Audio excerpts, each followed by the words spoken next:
conditional reasoning, all it really is just a rule that only applies in certain circumstances. So there's a rule that's not a hard and fast rule. It's a rule that has a trigger on the rule.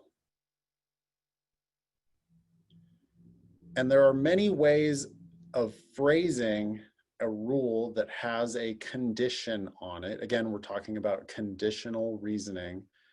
There are many ways of phrasing a rule with a condition on it, but they all mean the same thing.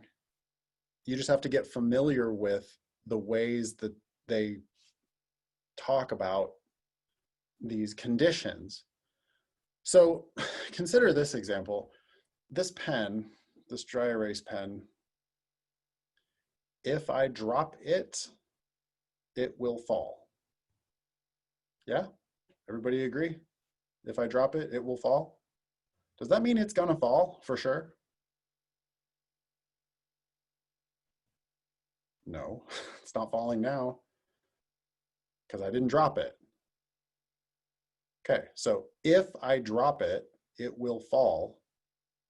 The trigger on the rule, the thing that makes shit happen, is when I drop the pen. I drop the pen falls, right?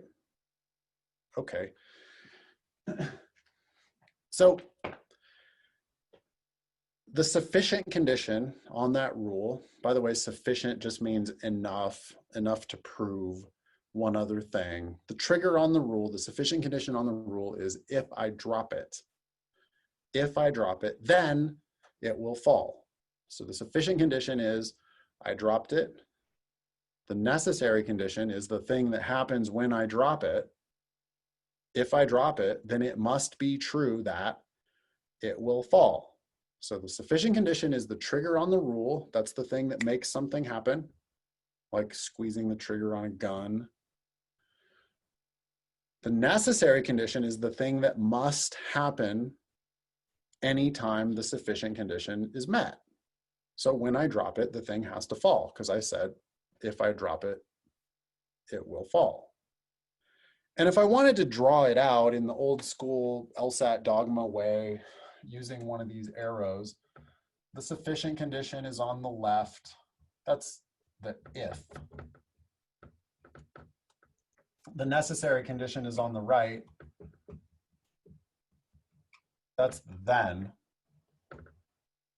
The sufficient condition on that rule was if I drop it. The necessary condition was then it will fall. Fairly simple, yeah. Sufficient is the trigger.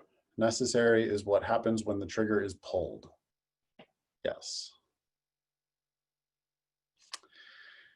Now, everybody knows commonsensically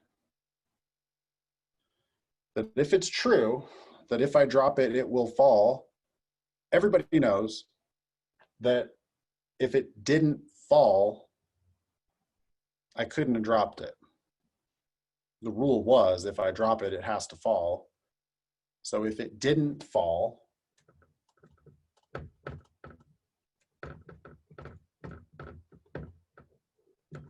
then I could not have dropped it.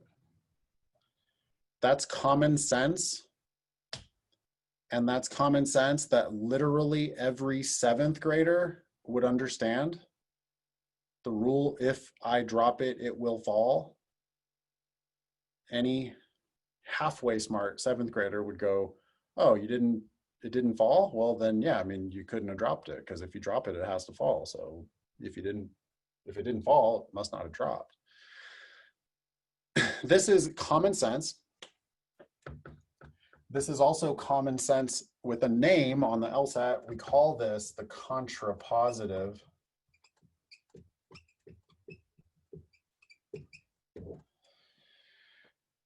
And all the contrapositive is just another way of looking at that same rule.